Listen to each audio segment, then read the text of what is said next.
We are over 8 months removed from what Nico Harrison did at the 2025 trade deadline, and it still feels like it's getting worse day by day. And it's not just the Luka Doncic trade as well, it's the other move he made at the 2025 deadline, which is just still perplexing to this day. And the 2026 Dallas Mavericks are off to a rocky start. We knew they were going to be without their top scorer, Kyrie Irving, until at least the second half of the NBA season. So there's a lot of weight on Anthony Davis, who they traded Luka Doncic for last year at the deadline, and an 18-year-old Cooper Flagg. And so far through 5 games this year, the Dallas Mavericks are the worst offensive team in the NBA in terms of offensive rating. Yeah, dead last. Number 30. They're the 5th worst three-point shooting team in the NBA. They're the 6th worst team in terms of 2-point percentage in the NBA. They're bottom 10 in assists and they're bottom 10 in turnovers. Yeah, not the bottom 10 you want to be in that statistic. They started off the NBA season getting blown out by Victor Wembanyama and the San Antonio Spurs. You were hoping that Anthony Davis can still show that he was the best player on the floor. It was not that whatsoever. Wemby caught everybody's eyes to start off the year, where he exploded for 40 points, 15 rebounds, basically making light work of Derek Lively in the paint and Anthony Davis. Cooper Flagg did struggle in his NBA debut, which makes a lot of sense. The kid is 18 years old, and I thought it was going to be unfair for him going into the season with the amount of pressure he was going to have on his back, given the trade Nico Harrison made last year with the Kyrie Irving injury and with the expectations this somewhat older roster had this season. I made a video in the offseason talking about the NBA players with the most pressure this year,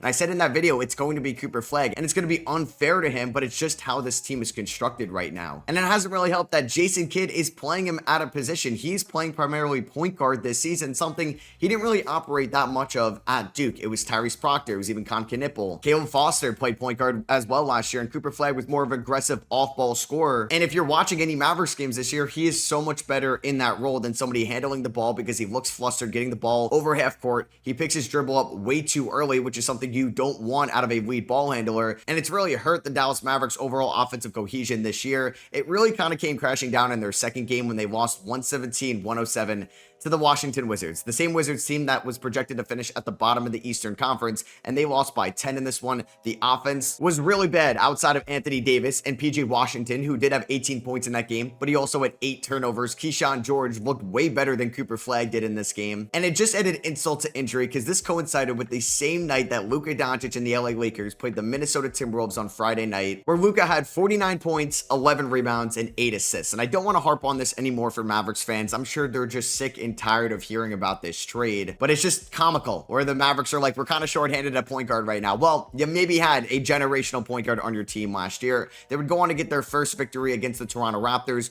139-129. I mean, that win doesn't look that impressive right now, given the Raptors are one of the more struggling teams in the NBA to kickstart off the season. They would go on to lose to the Oklahoma City Thunder, 101-94. And I am making this video after a win. They did beat the Indiana Pacers by 2 last night, 107-105, but this is pretty much like a G League Pacers team. Halliburton, Mathurin, Nembhard, McConnell, Johnny Furphy, Obi Toppin, their 2 second-round picks, Cam Jones and Talion Peter, are all hurt. So this was a game in which Aaron Nesmith ended up shooting 2 of 16 from the field, 1 of 9 from 3. And remember, the Mavericks only won by 2 in this game. Ben Shepherd started for this team. Ray J. Dennis played 30 minutes. Jay Huff, 21 minutes. Quentin Jackson, 17 minutes. Mac McClung appeared in his 7th NBA game. He even played 13 minutes in this game. And it didn't look easy for the Dallas Mavericks because Anthony Davis got hurt early in the game. He was listed probable yesterday on their injury report with an injury described as bilateral Achilles tendinopathy. And this is a guy that has had plenty of injury history in his career, not just in New Orleans or LA, but honestly, he's been banged up a ton with his short time with the Dallas Mavericks so far.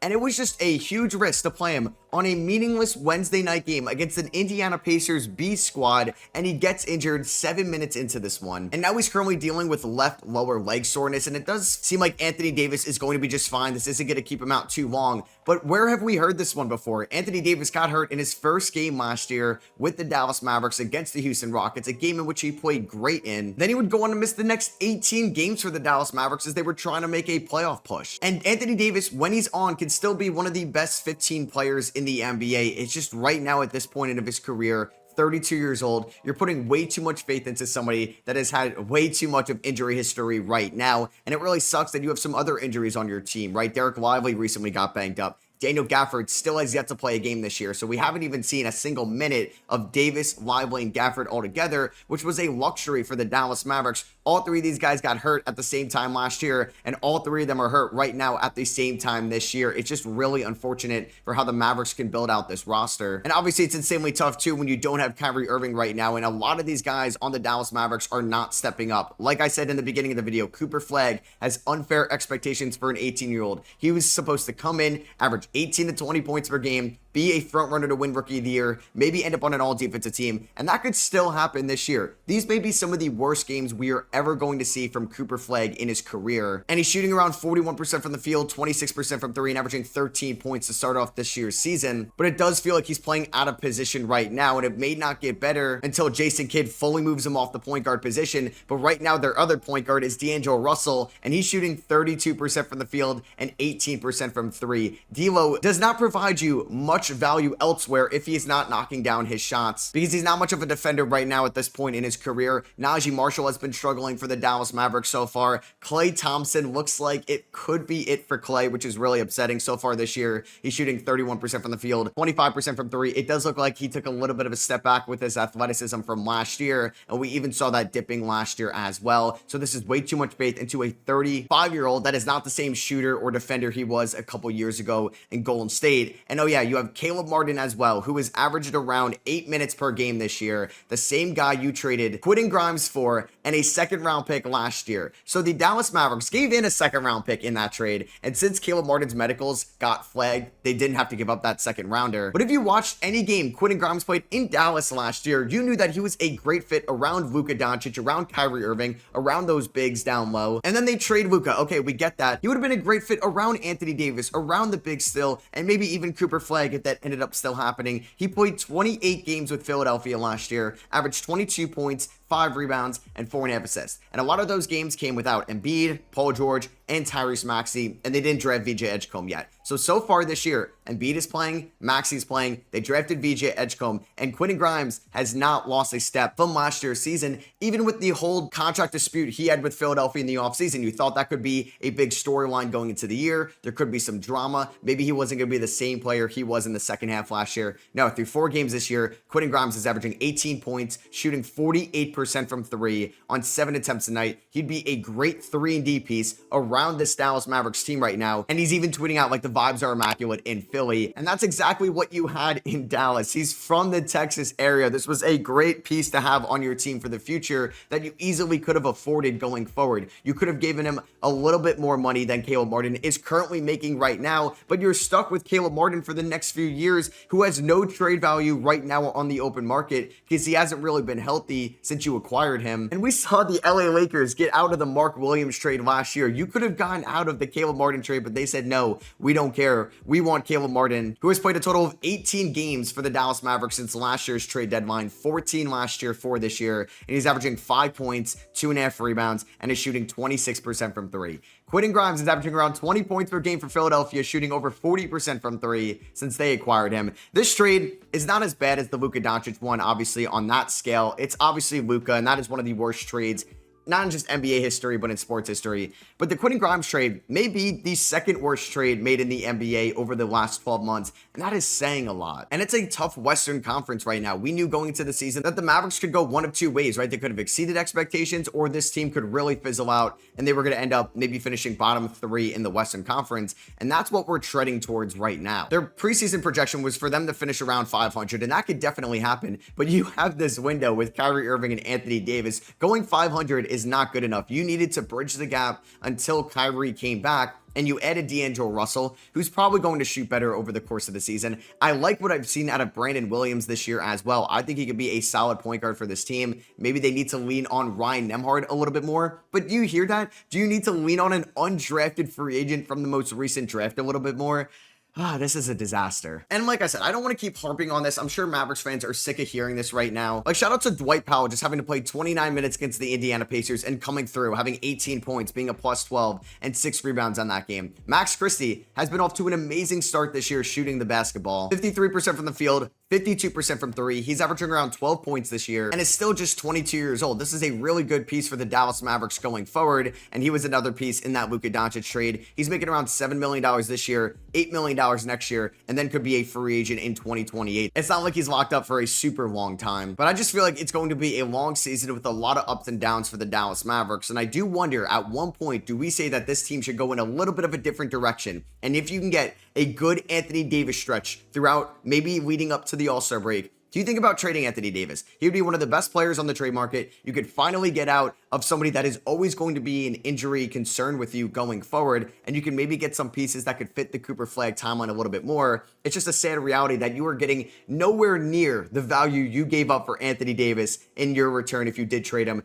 this year, because every single year we get later into AD's career, the value is just going to diminish even more. Same thing with Kyrie Irving. Would you even think about that right now? Because I'm looking at the Western Conference, and I'm looking at the Oklahoma City Thunder. I'm looking at what Wemby is doing with the San Antonio Spurs right now. I'm looking at Golden State's roster this year, which is also in a win now window, but is better than Dallas. Denver is better than Dallas right now. And can we even say Dallas is better than the Clippers, the Rockets, the Lakers, or even the Portland Trailblazers right now? I can't confidently say that at the moment. They have the third worst net rating in the Western Conference right now, only ahead of the New Orleans Pelicans and the Phoenix Suns. And this is a team that does thankfully own their first round pick this year. I don't know. Maybe it'll be wise for them to enter that route right now. This team is just so different than what it was a little bit more than 8 months ago before trading away Luka Doncic, who, yes, has been banged up with the LA Lakers this year so far. But what he did against the Minnesota Timberwolves last Friday just shows how you had a once-in-a-lifetime talent and you traded him away maybe before we even reached the top of his peak yet in this league. And Luka Doncic is still just 26 years old, but I would love to know your guys' thoughts and opinions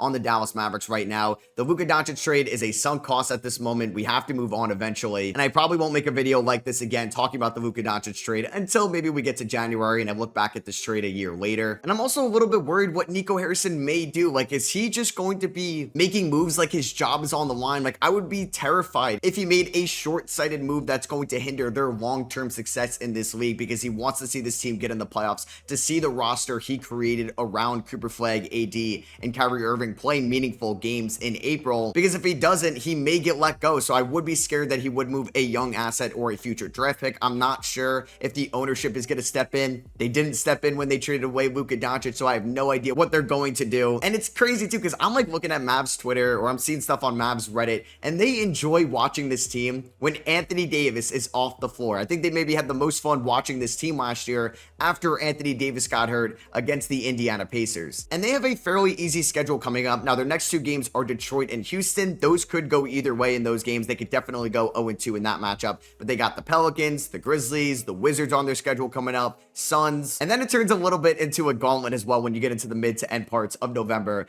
And I wouldn't be totally shocked if this team is 5 or so games under 500 when we're in early December. And you know, there's that December 15 date where basically half the league can be traded. Anybody that signed an extension or got traded in the offseason can now be traded again on December 15th, and that's where this team could have to make some really big decisions going forward. And also on the bright side as well, this team is 5th in the NBA in terms of defensive rating, and they played a little bit without Anthony Davis, without their bigs Derek Lively and Daniel Gafford this year. So this is a very good defensive team. I would be totally shocked if they actually finished 30th in the NBA in offensive rating this season, so that should regress towards the mean for them. It's just this team is one of the more volatile teams this year. I can't really predict which way they're going to go, because if you told me, yeah, they're 5 games under 500 in December, I would totally believe that. But if they were 5 games over 500, I would probably believe that as well, because I have that much faith in Cooper Flag. This team has good basketball players, but can they gel together? Going back to like the Kings and the Pelicans, those teams have good individual players, but you need to have some offensive cohesion out there. You need to have defensive communication. And the Mavericks are definitely looking just fine defensively right now, but they really need to put together a good offensive stretch. Maybe Brandon Williams saves this team. I don't know. And I was also kind of struggling what team I wanted to talk about today for this video, because I think there was 4 teams that I could have given a mention. The Orlando Magic have been struggling. The Sacramento Kings have been struggling. And I think I may talk about the New Orleans Pelicans in tomorrow's video, because this team may be the dumbest ran organization right now with the trades they made in the offseason and their start so far this year. Because, yeah, Nico Harrison may be the 2nd worst GM in the league. I don't know. It's him and Joe Dumars right now, because these guys have made some terrible moves